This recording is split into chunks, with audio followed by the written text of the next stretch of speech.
طيب بسم الله الرحمن الرحيم الحمد لله رب العالمين والصلاة والسلام على المبعوث رحمة العالمين سيدنا محمد وعلى آله وصحبه وسلم. سبحانك لا علم لنا إلا ما علمتنا إنك أنت العليم الحكيم تب علينا إنك التواب الرحيم.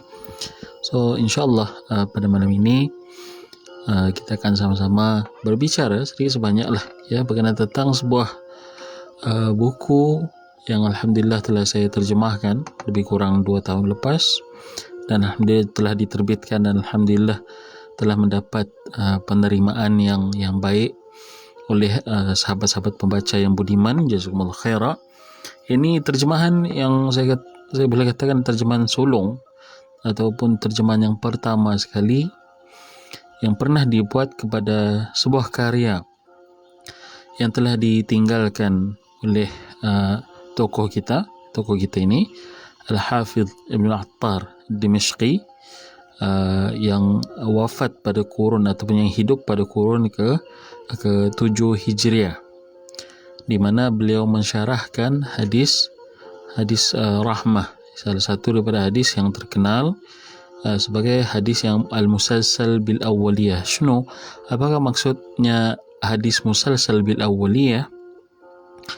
Hadis musalsal bil awwaliyah merujuk kepada satu genre tahdits ataupun penghadisan ya. Apabila seorang guru mengajarkan kepada seorang muridnya, maka hadis awal, maka merujuk itu kepada awaliyah, itu hadis yang pertama sekali yang dia akan diajarkan ataupun yang dibacakan oleh seorang syekh kepada muridnya adalah hadis ini, hadis musalsal bil awaliyah ini. Di antaranya hadis rahmah yang akan kita bahaskan syarahannya ini sebentar lagi.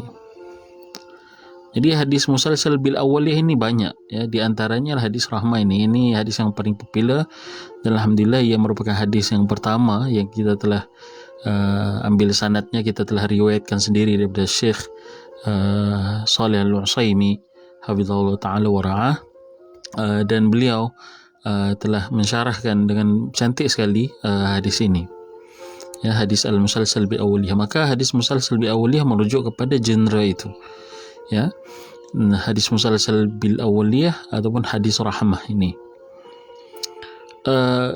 Kemudian berkenaan tentang siapakah Al-Hafidh Ibn Attar. Buku ini sudah diterbitkan ya, bagi sahabat-sahabat yang berminat untuk mendapatkannya boleh dapatkan, tapi saya akan membacakan sedikit sebanyak lah ya daripada petikan buku tersebut. Ibnu Attar merupakan murid kanan kepada Imam Nawawi rahmatullah alaih, di mana beliau ini lebih terkenal dengan lakabnya Mukhtasir An-Nawawi, ataupun kalau kita boleh terjemahkan secara literal peringkas ya. Ini orang yang meringkaskan, ini merumuskan ilmu-ilmu Imam Nawawi rahmatullah alaih. Inilah muridnya ini Ibnu Attar. Beliau bernama Ali bin Ibrahim bin Daud bin Attar Dimashqi, nisbah kepada Damsyik di Syria. Ini salah seorang, beliau juga merupakan salah seorang tokoh mazhab Syafi'i. Bila mana disebut Ibnu Attar atau Mukhtasir An-Nawawi, diketahuilah bahawa dia juga merupakan seorang yang bermazhab Syafi'i rahmatullah alaih.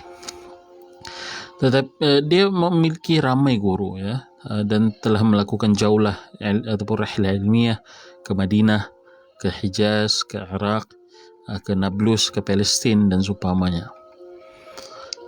Tetapi hubungannya yang erat itu ialah dengan gurunya yang seorang ini, Imam Nawawi rahmatullah alaih.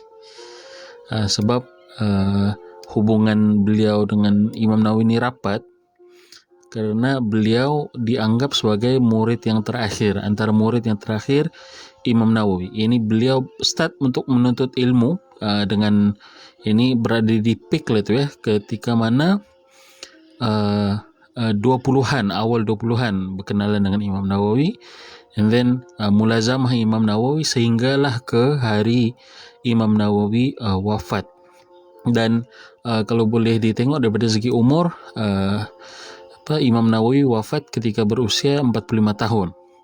Ibnu Attar ketika Imam Nawawi wafat berusia 24 tahun.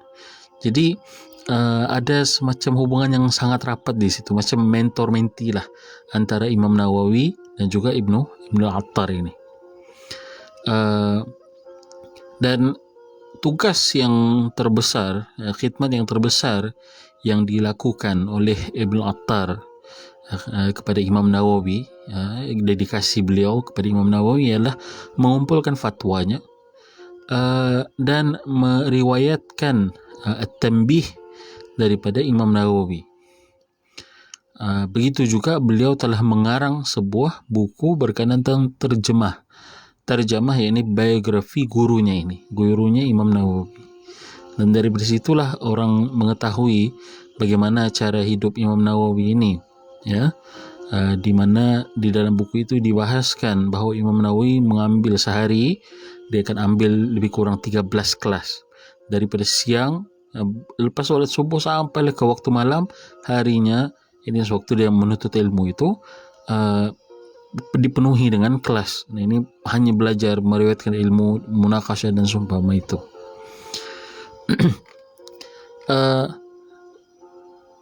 Selepas kewafatan Imam Nawawi rahmatullah alaih, beliaulah yang dikira macam khalifah lah kepada Imam Nawawi, ya. Dan hal ini diiktiraf oleh ramai ulama-ulama Syafi'i yang berada di Damsyik itu. Dan beliau wafat pada awal tahun 724 Hijriah. Ini sezaman lah dengan Syekhul Islam bin Taimiyah. Cuma begitulah, ya, umur dan juga mungkin dari segi perguruan ataupun pengalamannya tidak dinyatakan adakah Hafidh al-Mu'attar atau Ibn Taimiyah pernah belajar daripada Hafidh al-Mu'attar ataupun sebaliknya, ya. Tapi menarik untuk dikaji ni, ya. Menarik untuk dikaji ini alaqah ataupun hubung kait antara ulama-ulama di Damsyik, kerana Syekhul Islam bin Taimiyah juga merupakan ulama yang berpusat di Damsyik. Dan perbahasan antara karya yang beliau tinggalkan, macam saya katakan tadi, selain daripada dedikasi kepada kitab-kitab beliau, kepada kitab-kitab Imam Nawawi, beliau juga telah mensyarahkan beberapa hadis, meninggalkan inilah yang kita telah terjemahkan ini, syarah kepada hadis rahmah ataupun hadis al-musalsal, hadis rahmah, hadis al-musalsal bil awwaliyah ini.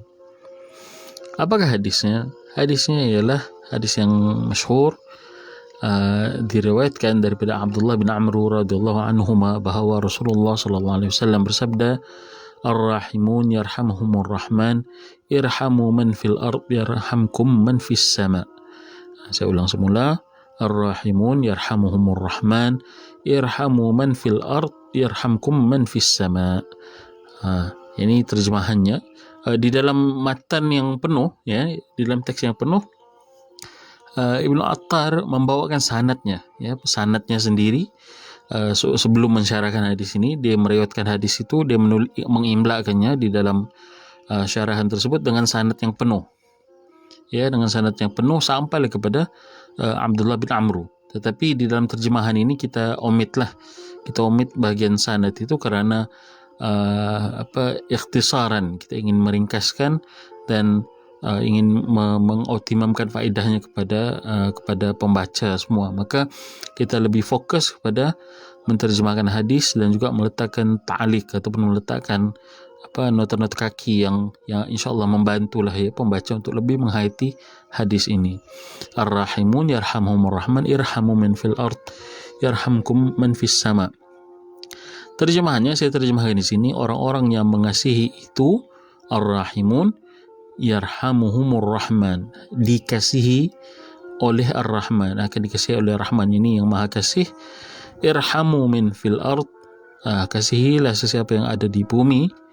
Yarhamkum man fis sama, ini dia, nescaya kalian akan dikasihi oleh yang berada di langit. Ibnu Attar membawakan 4 poin utama mensyarahkan hadis ini, ya. Dan saya kira sangat pentinglah hadis ini, ya. Satu, dia merupakan hadis yang sangat penting untuk kita sebagai talabatul ilm untuk menghayatinya.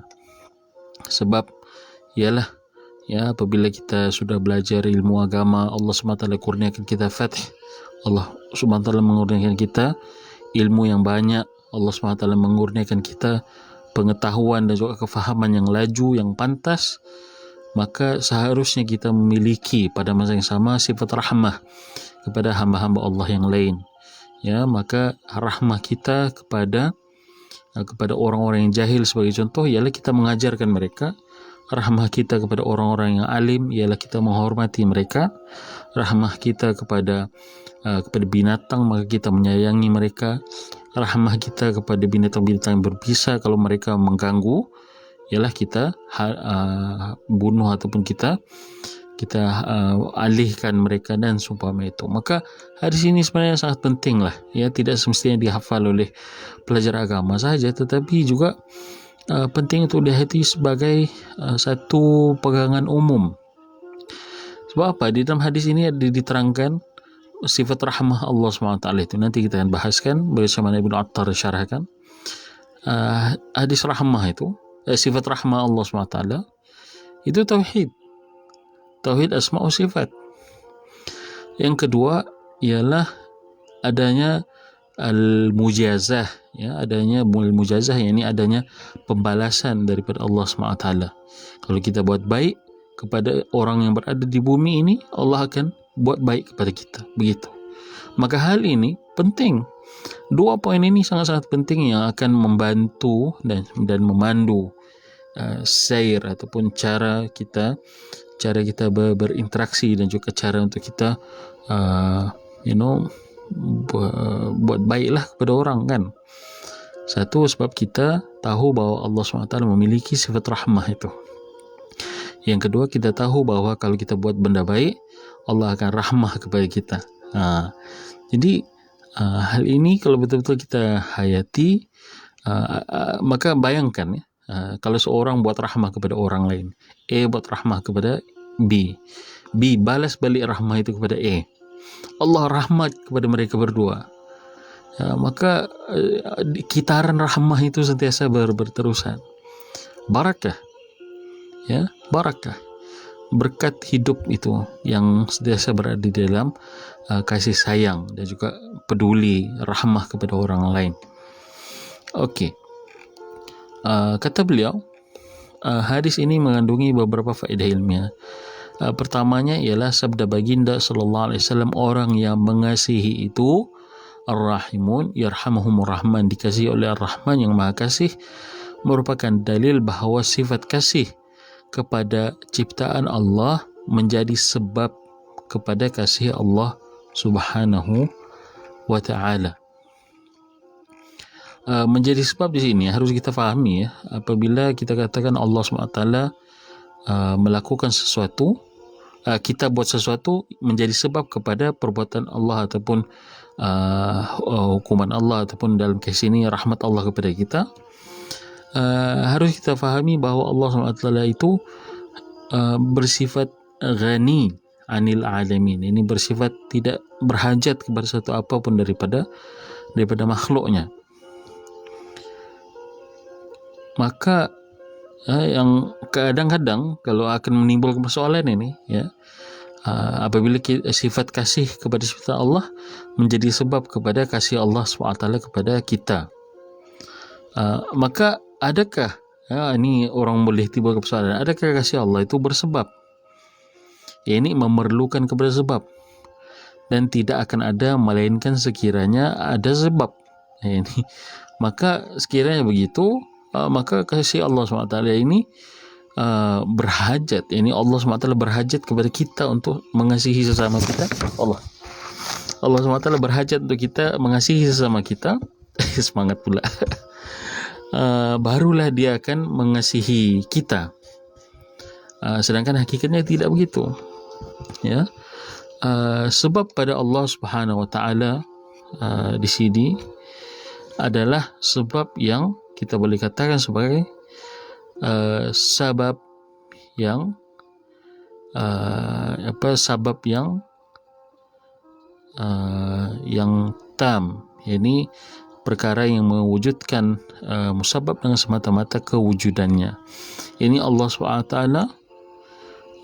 tidak berhajat kepada kita, bahkan kita yang berhajat kepada Allah SWT untuk sama-sama kita saling menyayangi itu, ya, saling menyayangi di dunia ini.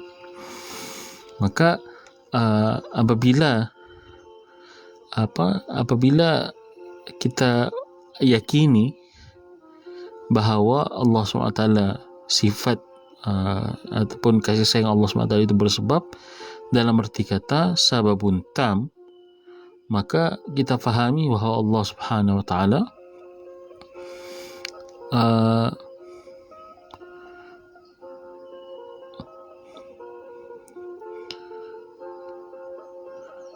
kasih sesama makhluk itu merupakan sebab ghair tam kepada kasih Allah SWT, kerana kasih Allah adalah illah, tidak berhajatkan kepada illah. Bahkan Allah SWT adalah illah kepada seluruh suatu benda yang wujud ini.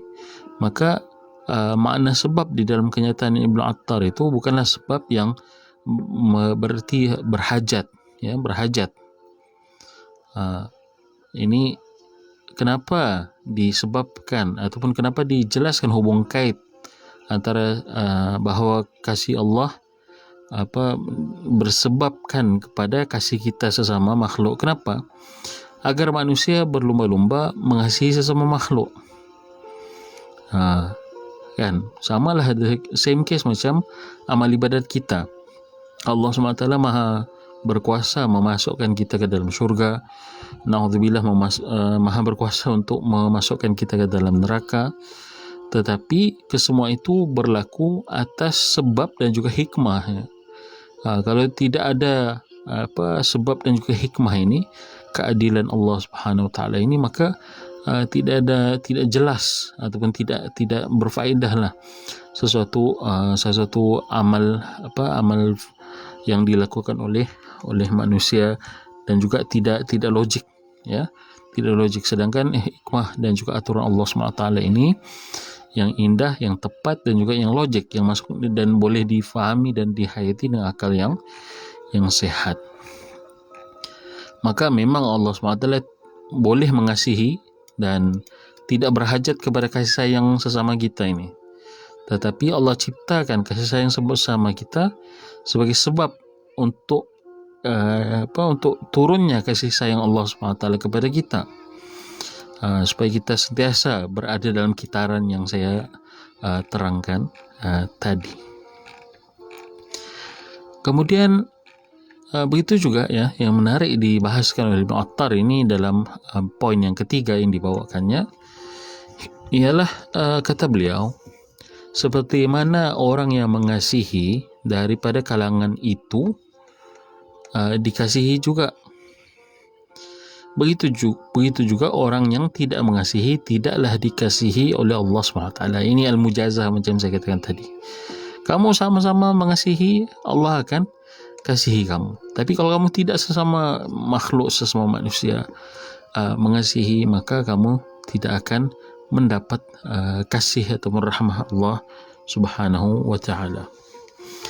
Kata beliau ni seorang pakar hadis, ya, iaitu dinamakan sebagai Al-Hafidh. Bila mana disebut sebagai Al-Hafidh, maka kita fahamilah bahawa beliau Al-Hafidh Ibn Attar ini seorang pakar hadis, sama macam tok gurunya, ya, An-Nawawi. Tapi begitulah Imam Nawawi rahmatullah alaih, dia ni multifaceted, ya, multifaceted. Dia semua bidang, subhanallah, Imam Nawawi ini. Kalau kita mau kata dia imam dalam lughah, dia ada karya di dalam lughah, dalam ilmu bahasa, Tahdhibul Asma' wal Lughat. Kalau kita mau katakan dia itu pakar di dalam fiqh, apatah lagi, ya, dia telah meninggalkan banyak magnum opus dalam fiqh. Imam Nawawi ini di antaranya Rawdatul Talibin dan juga Majmu' Syarah Muhadzab. Kedua-dua ini, cuma Majmu' ini tidak dikarangnya dengan sepenuhnya lah, tidak habis bab fiqh ibadat itu. Sampai dikatakan Syekh Abdul Karim Al-Khudair hafizahullah ta'ala, salah seorang guru kami sewaktu kami berada di Madinah dulu, dia pernah secara mentasrihkan bahawa kalaulah Majmu' Nawawi itu selesai dikarang, lakana fiqhul Islam.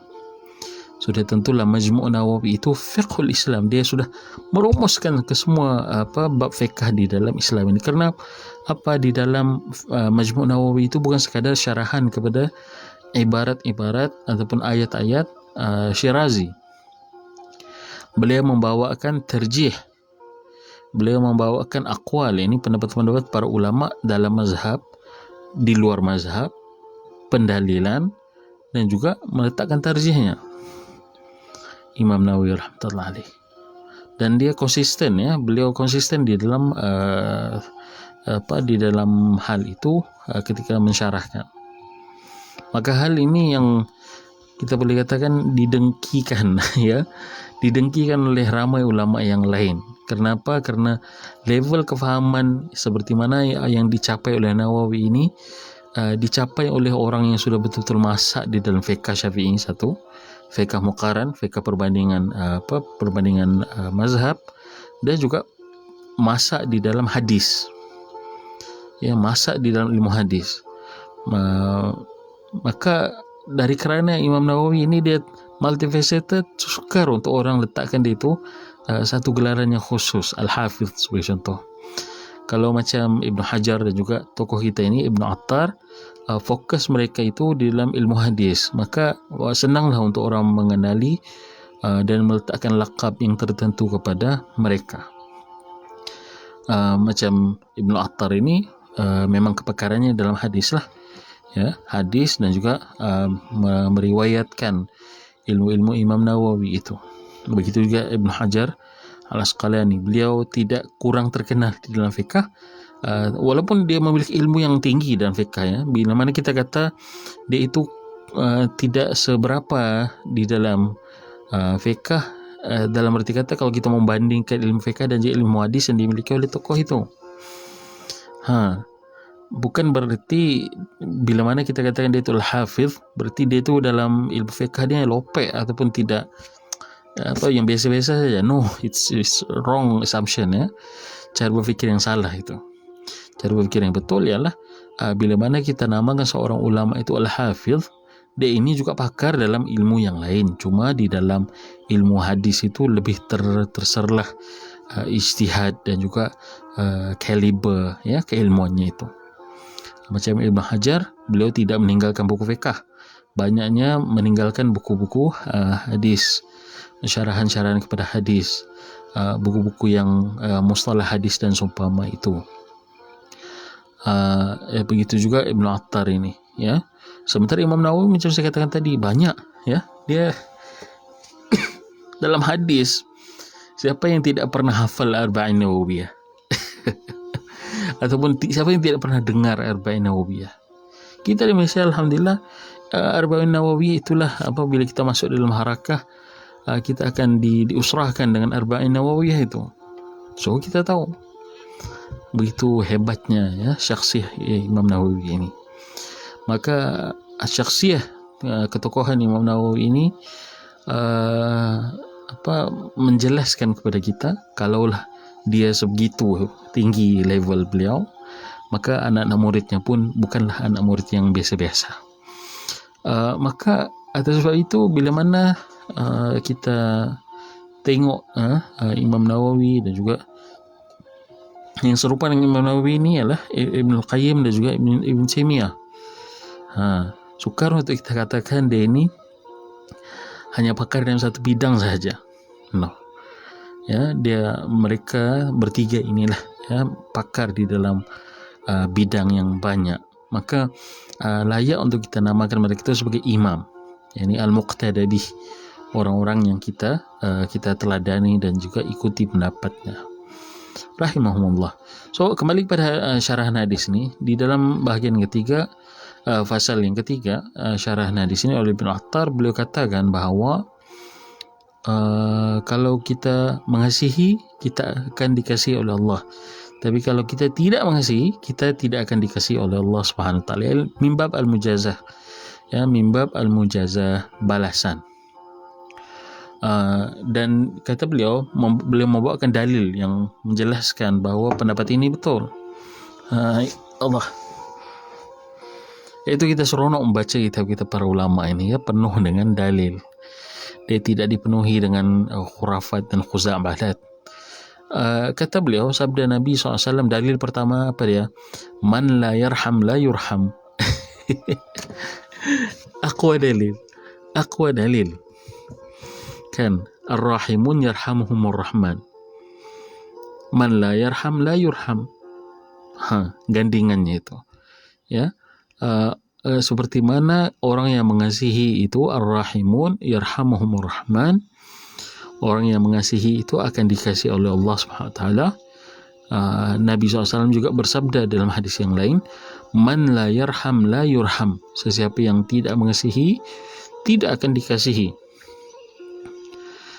Man la yarham, siapa yang tidak mengasihi tidak akan dikasihi. Ini tidak sesuai dalam hadis seorang sahabat, baginda, apabila baginda dilihat mencium pipi cucu baginda, maka seorang sahabat ni pun terkejut, ya. Dia tengok, wahai Rasulullah, saya ini ada beberapa orang anak, tapi sekali pun saya tidak pernah cium mereka. Macam mana yang engkau buat ni, wahai Rasulullah? Maka Rasulullah tidak jawab perbuatan orang itu betul atau salah, tapi Rasulullah bagi kaedah ini, kaedah jami'. Dia kaedah yang simple, kan, man la yarham la yurham. Kalau kamu tidak mengasihi anak-anak kamu, kamu tidak akan dikasihi oleh Allah SWT, tidak akan dikasihi oleh anak-anak kamu. Kaedah itu, inilah diantara mukjizat Rasulullah SAW, kan, di mana sabda Nabi SAW itu kecil, simple. Ini syarat masyurut ini, man la yarham la yurham. Tidak, siapa yang tidak mengasihi tidak akan dikasihi. Dan di antara hikmah kenapa dinakirahkan, ataupun bukan dinakirahkan, dimajuhulkan fa'il yurham itu, kerana ingin mengumumkan, ya, mengumumkan siapa-siapa saja boleh tidak mengasihi kamu. Kan, siapa yang tidak mengasihi orang lain, la yurham, orang lain tidak akan mengasihinya, dan Allah SWT tidak akan mengasihinya. Ini adalah satu kaedah yang agung lah, ya, agung di dalam Islam ini, bahwa Islam ini terdiri dalam keadilan. Nah, Islam ini bukannya agama yang beri kalau pipi kanan kamu ditampar tanpa sebab, berilah pipi kiri kamu untuk ditampar juga. No. Kita dalam Islam adalah agama yang adil, agama yang saksama, agama yang mengiktiraf dan juga meraihkan hak lah, ya, hak seorang manusia itu sendiri, dan di antara haknya untuk mendapatkan balasannya, man la yarham la yurham. Begitu juga kemudian banyak lagi, ya, hadis yang dibawakan oleh Hafidz Ibn Attar di sini. Beliau membawakan hadis yang lain, sabda baginda SAW, la tunza'ur rahmatu illa min syaqi. Allah Akbar, ya, la tunza'ur rahmatu illa min syaqi. Tiadalah kasih itu dicabut melainkan daripada orang yang celaka, na'udzubillah. Ya, ini hadis ini diriwayatkan oleh Imam Ahmad, Abu Dawud dan Tirmizi. Tetapi of course, apabila kita bawakan hadis daripada matan ini, matan Hafidz Ibn Attar, beliau meriwayatkan dengan sanadnya. The same case di dalam karya Ibn Asakir yang kita telah terjemahkan juga, memilih kawan, di dalam itu dibawakan, beliau membawakan sanadnya, ya, sanadnya sampai kepada sahabat Rasulullah SAW itu. Tapi lama kita nyatakan juga sandaran-sandaran yang lain, ataupun perawi-perawi pengumpul-pengumpul hadis yang lain, untuk menjelaskan bahawa hadis ini juga diriwayat di dalam dan juga berotoriti lah, ya, berotoriti. Kemudian seterusnya beliau membawakan hadis innama yarhamullahu min ibadihi ruhama. Ini ambil daripada ataupun seerti dengan hadis musalsal bi awliyah itu. Sesungguhnya Allah mengasihi golongan yang pengasih antara sekalian hamba-hambanya. Of course Allah SWT itu maha mengasihi, maha menyayang, ya. Sifat rahmah Allah SWT di dunia, hatta orang-orang kafir pun, ya, mendapat dan merasakan rahmah Allah SWT itu. Tetapi yang Allah khususkan dengan rahmahnya, yang khusus perlindungannya, penjagaannya, ya, kepeduliannya, ya, khusus bagi wali-walinya, inilah apabila seseorang itu mengasihi sesama makhluk, sesama manusia, sesama binatang, hablum minan nas, dia jaga, hablum minallah, apatah lagi, maka Allah SWT yarham. Ini ya, yarham dengan rahmah yang khusus. Nah, hadis ini diriwayatkan juga di dalam Al-Bukhari dan juga Muslim.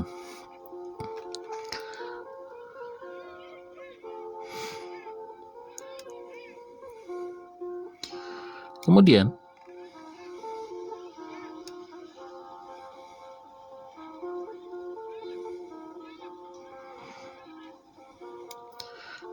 beliau juga membahaskan, ya, berkenaan tentang dalam yang bahagian yang keempat, ini berkenaan tentang hendaklah kasih itu buat semua makhluk Allah SWT dan berlaku ihsan kepadanya, kepada semuanya pada setiap hal sesuai dengan keadaannya, hinggakan pada perkara-perkara yang menyakitkan seperti menyembelih, melaksanakan hudud dan balasan jenayah dengan menajamkan alat sembelihan. Ini alat yang digunakan untuk memotong itu haram, ya. Kalau kita sengaja sembelih binatang sebagai contoh dengan menggunakan pisau ataupun parang yang tumpul. Begitu juga kalau kita tengok setengah ulama mensyaratkan untuk kita menyembelihan itu dengan sekali lalu, yang ini tidak macam digergaji lah, ya, leher dan juga halkum dan urat-urat leher binatang itu di dalam sembelih. Sebab kalau tidak, dalam keadaan itu, kalau digergaji seumpamanya, digergaji kah, ditarik kah, ya, dikhawatiri binatang itu bukan mati sebab sembelihan kita, tapi sebab sakit. Ini pun satu hal juga, ya. Maka ada hikmah di situ apabila satu dia rahmah kepada binatang itu supaya cepatlah, ya, cepat jalan, dan di sisi yang lain supaya binatang itu tidak mati sebab sakit, dia mati sebab kita sembelih dengan cara yang cara mati, bukannya mati sebab menahan sakit itu tadi, ya. Sebab bila mana dia ada setengah orang, ya, dia tidak faham hukum akam ini, maka digergajinya, ya, bukan digergaji bukan menggunakan gergaji. Saya maksudkan digergajikan di sini ialah dia gunakan parang yang tumpul itu dan ditoreh-torehnya berkali-kali di leher lembu ataupun leher sembelihan, itu tidak boleh. Para ulama mensyaratkan perlu sekali lalu. Dengan itu, dengan itu secara yakin kita tahu bahawa binatang itu mati sebab sembelihan kita, bukan sebab binatang itu tahan sakit. Begitu juga di antara rahmah kepada makhluk ini, kepada binatang ini, ialah kita tidak melepas sembelihan melainkan sesudah ia tidak lagi bergerak. Ini pun telah kita pernah bahaskan sebelum ini, khusus di dalam fiqh kurban lah, ya. Di mana kita disunatkan untuk kita, bukan tidak boleh untuk kita apabila sudah sembelih itu kita terus lapah, tidak ada masalah. Tetapi tapi of course lah badan binatang itu harus kita biarkan dahulu, dia sejuk, dia cool down, darah ni semua keluar, dan dia sudah jadi mati begitu. Bahkan setengah ulama, macam saya pernah bahaskan sebelum ini, mensyaratkan bahawa daging itu kena sejuk dalam arti kata apa, dia tidak lagi yang berjenis itu. Setengah kan, kalau kita, siapa yang pernah menyembelih kerbau ataupun kambing, dia akan perasan itu ya, ada setengah bahagian yang dia lapah, tiba-tiba dia ada berdenyut gitu. Para ulama kata itu makruh, ada setengah para ulama kata itu makruh, ada yang kata tidak ada masalah, kerana daging itu ataupun binatang itu secara sepenuhnya sudah tidak lagi bergerak ya. Bila mana dia sudah sembelih, dia sudah keluar bunyi and then keluar darahnya, itu berarti dia sudah sejuk. Ini yang apa yang dimaksudkan Ibnu Attar. Tapi ada setengah ulama mensyaratkan lagi sampai otot-otot itu pun berhenti bergerak, barulah dilapah. Tapi ada mu'tadzar, hal ini sukar lah ya, sukar. Kenapa? Sebab orang yang melapah itu, bila dia mau melapah dalam keadaan daging itu masih panas dalam arti kata apa, dia tidak keras, melekat begitu. Ini apa, masing-masing dengan wujhat nazar ataupun pandangannya lah ya.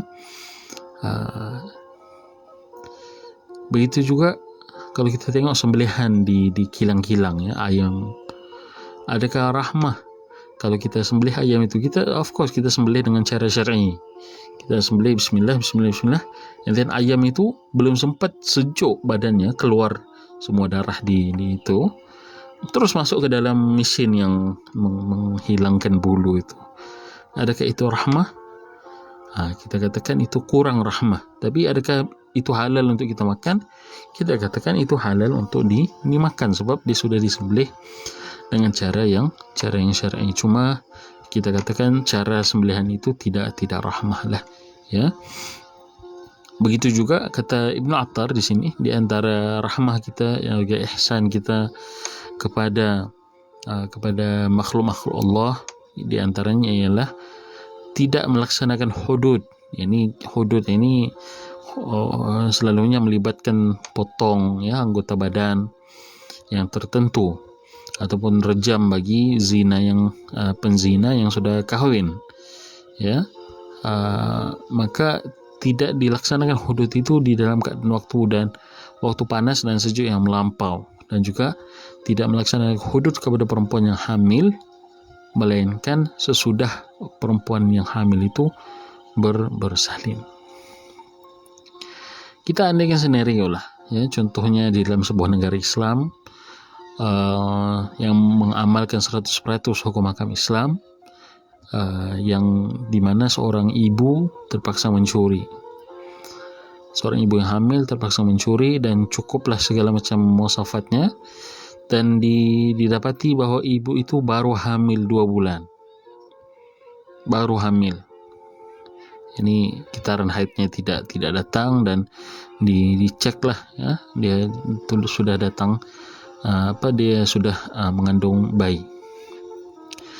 Di antara rahmah untuk kita buat laksanakan kepada si ibu itu tadi ialah dia akan dihukum, tapi ta'jil, kita menunda hukuman itu sehinggalah anak itu selesai dilahirkan. Bahkan setengah ulama juga mensyaratkan bahawa bayi itu perlu disusukan sampai habis tempoh 2 tahun, barulah hukuman itu dilaksanakan. Karena itu merupakan rahmah dan juga kecukupan bagi bayi itu ya. Bayi itu tidak bersalah, yang bersalahnya ibunya ya.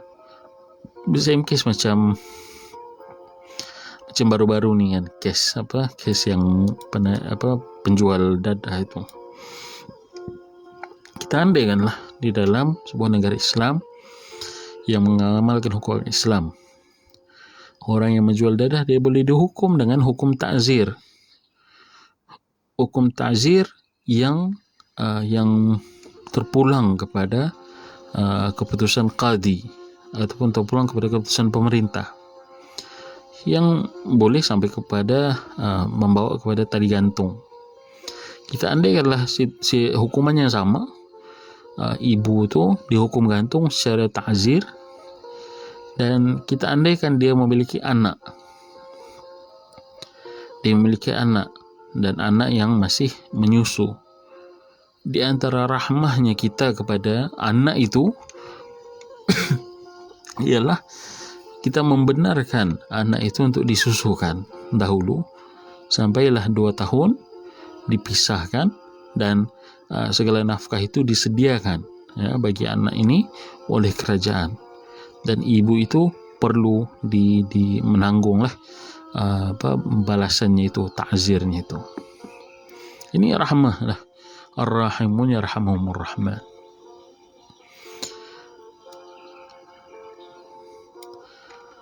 Begitu juga kata Ibnu Attar, tidak boleh memisahkan antara ibu dan anak sebelum umur 7 tahun. Ini dalam kes hadanah lah, tidak boleh. Itu rahmah kita kepada anak itu sebenarnya. Sebab memerlukan kita jangan hanya tengok aspek fizikal saja bagi anak-anak itu. Apabila anak-anak itu macam kita katakan tadi 2 tahun, 2 tahun untuk pertumbuhan fizikal yang baik. Kita kena tengok juga aspek yang lain, kesihatan mental anak itu. Adakah anak itu pernah ataupun adakah anak itu cukup sudah merasakan kasih sayang ibu, kan? Selepas itu barulah dipisahkan. Kalau sudah selesai selepas daripada 7 tahun itu, ada khilaf antara para ulama, dinyatakan oleh Ibn Attar di sini, ada khilaf antara para ulama adakah boleh dipisahkan ataupun tidak boleh dipisahkan. Tetapi paling tidak sebelum daripada itu tidak boleh dipisahkan. Ini hukum di dalam hadanah. Di antara hikmahnya ialah membenarkan fitrah anak itu berkembang secara normal. Ini rahmah di dalam Islam ini. Kalau betul-betul kita hayati sampai dia berumur 7 tahun. Begitu juga kata beliau,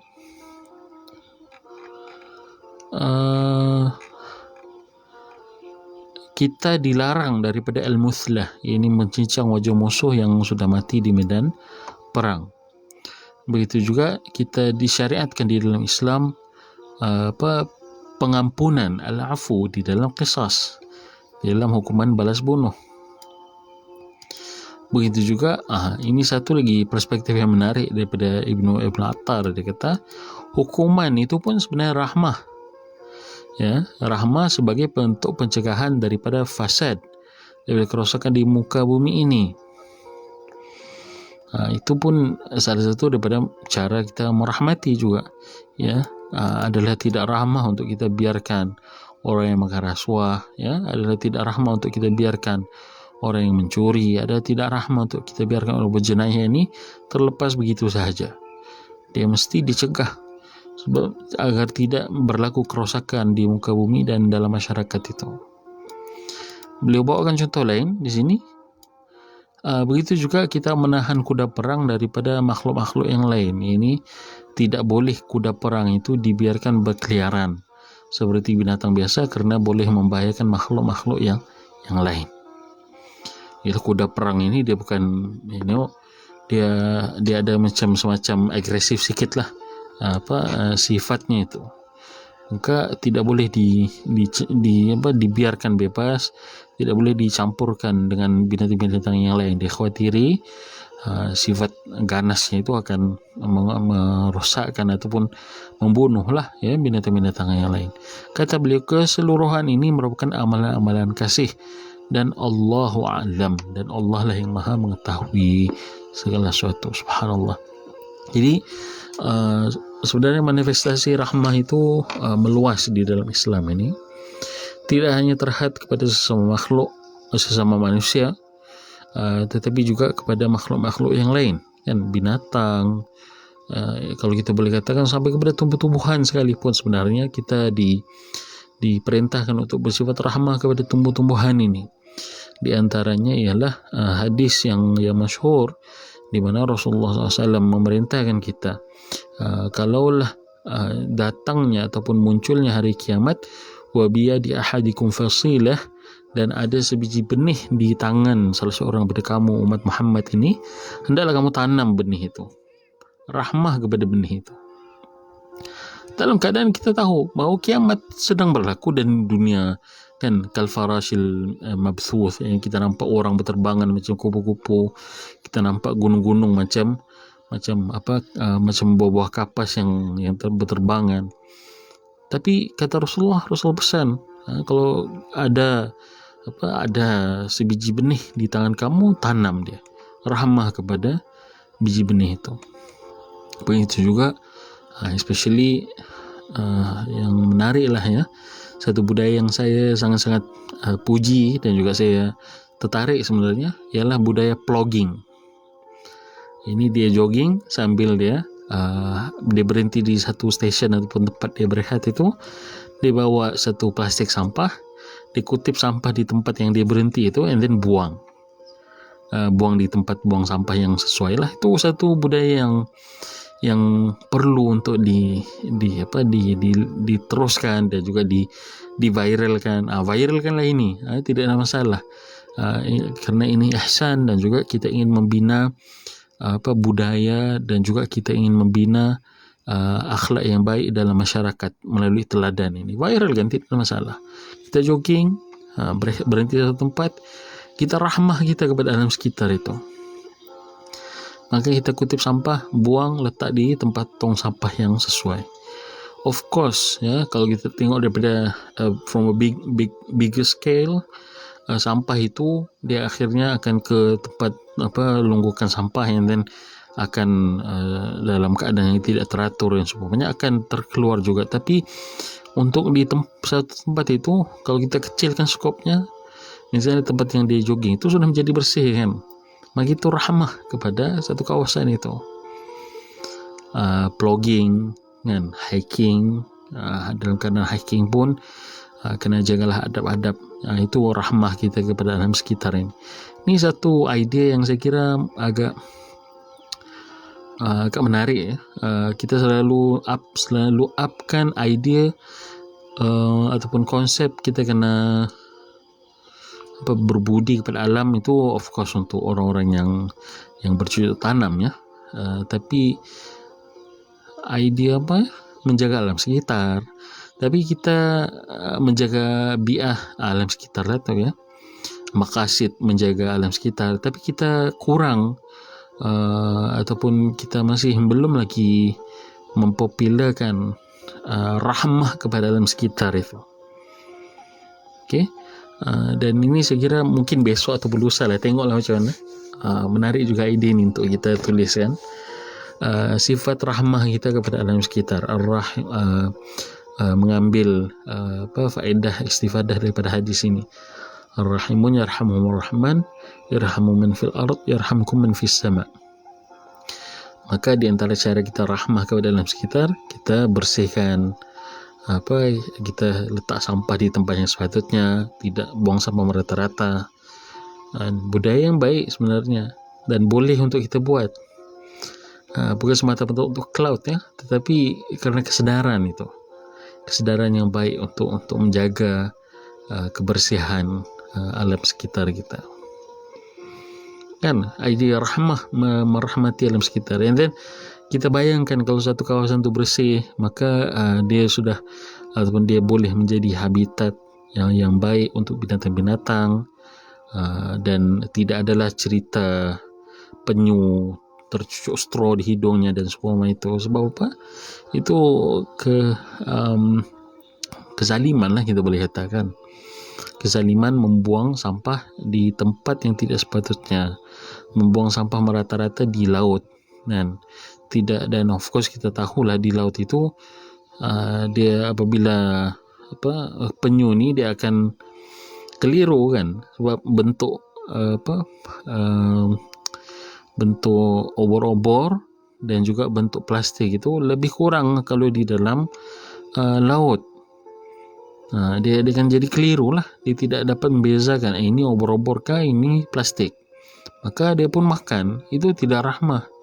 Maka perlunya kita memiliki sifat rahmah itu kepada alam sekitar juga, bukannya bukannya semata-mata dalam konteks sesama manusia, sesama binatang dalam konteks yang tertentu, ibadat sebagai contoh, ataupun sebagai menjaga binatang peliharaan itu semata-mata. No, kita luaskan konsep rahmah ini, rahmah kepada alam sekitar juga. Ini rahmah kepada tumbuh-tumbuhan, rahmah kepada tempat kita hiking, rahmah kepada tempat-tempat yang lain lah, ya, alam sekitar. Dan sekarang ini kan viral perjanjian Paris, katanya, sebab kita sekarang ini berada di dalam krisis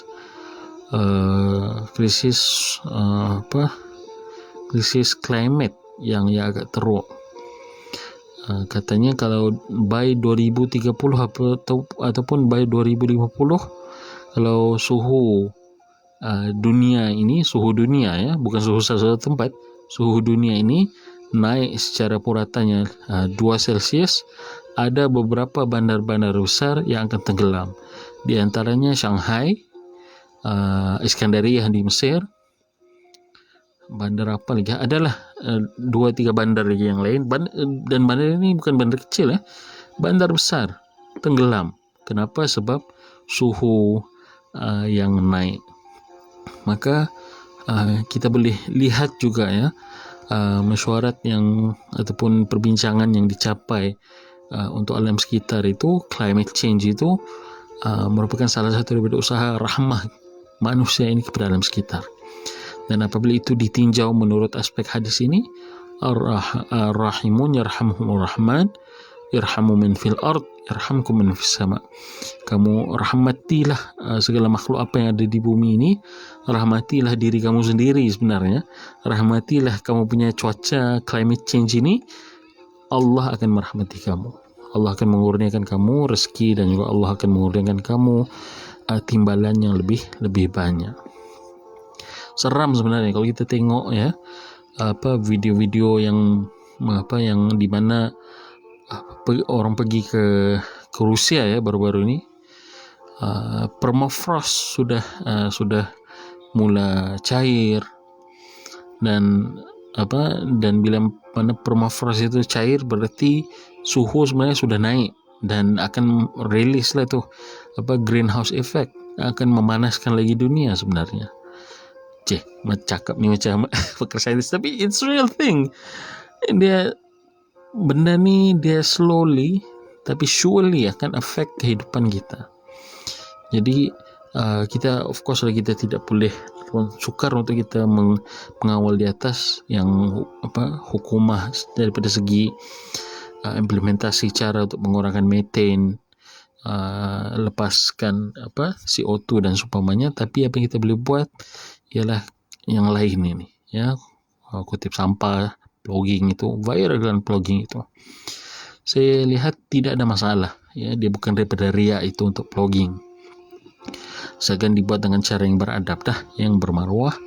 InsyaAllah blogging itu akan menjadi teladan yang baik untuk seluruh rakyat Malaysia, dan seronok untuk kita. Ialah, buatlah TikTok blogging ke buatlah hashtag blogging sunnah ke, yang penting blogging itu dibuat, ya, insyaAllah ta'ala. Salah satu daripada rahmah kita dan berkat kita mengamalkan hadis ini, ar-rahimun yarhamhumur rahman, irhamu man fil ard yarhamkum man fis sama. Jadi saya kira itu saja, ya, perkongsian untuk malam ini. Jazakumullah khaira, barakallahu fikum. Terima kasih kepada sahabat-sahabat yang sudi untuk mengikuti daripada awal sampai habis. InsyaAllah rekaman ini kita akan upload lah di dalam di channel YouTube kita, insyaAllah nanti. Apa yang baik itu datang daripada Allah, apa yang lemah dan kurang itu datang daripada diri saya sendiri dan juga syaitan. Bagi yang berminat untuk mendapatkan buku ini, boleh pergi ke Abim Press, ya, either page FB rasmi Abim Press, ataupun pergi ke Shopee type Abim Press di situ. Kan lagi around 4 days akan ada sale 11-11, so rebutlah peluang itu untuk dapatkan buku ini, sebab buku-buku Abim Press ini wallah alam, saya pun tidak pastilah daripada pihak penerbit akan adakah lagi cetakan-cetakan yang seterusnya, sebab cetakan yang dibuat oleh Abim Press so far adalah cetakan yang agak terhad tetapi insyaAllah dalam kondisi yang baik lah ya, sebab saya secara peribadi dan juga pihak penerbit sendiri memiliki komitmen yang tinggi untuk menerbitkan karya itu yang bermutu tinggi. Tapi juga yang lebih utama ialah tapi juga yang sama penting ialah kertasnya, covernya itu semua dalam keadaan yang optimum, yang terbaik. Jadi try to get your copy dan sama-samalah menikmati dan juga memanfaatkan hadis dan juga syarahannya ini insyaAllah ta'ala. So itu sajalah ya, sudah jam 3. Selamat berhujung minggu, selamat berplogging sunnah. Jazakumullah khaira, barakallahu fikum, subhanakallah bihamdik, asyhadu an la ilaha illa anta, astaghfiruka wa atubu ilaik.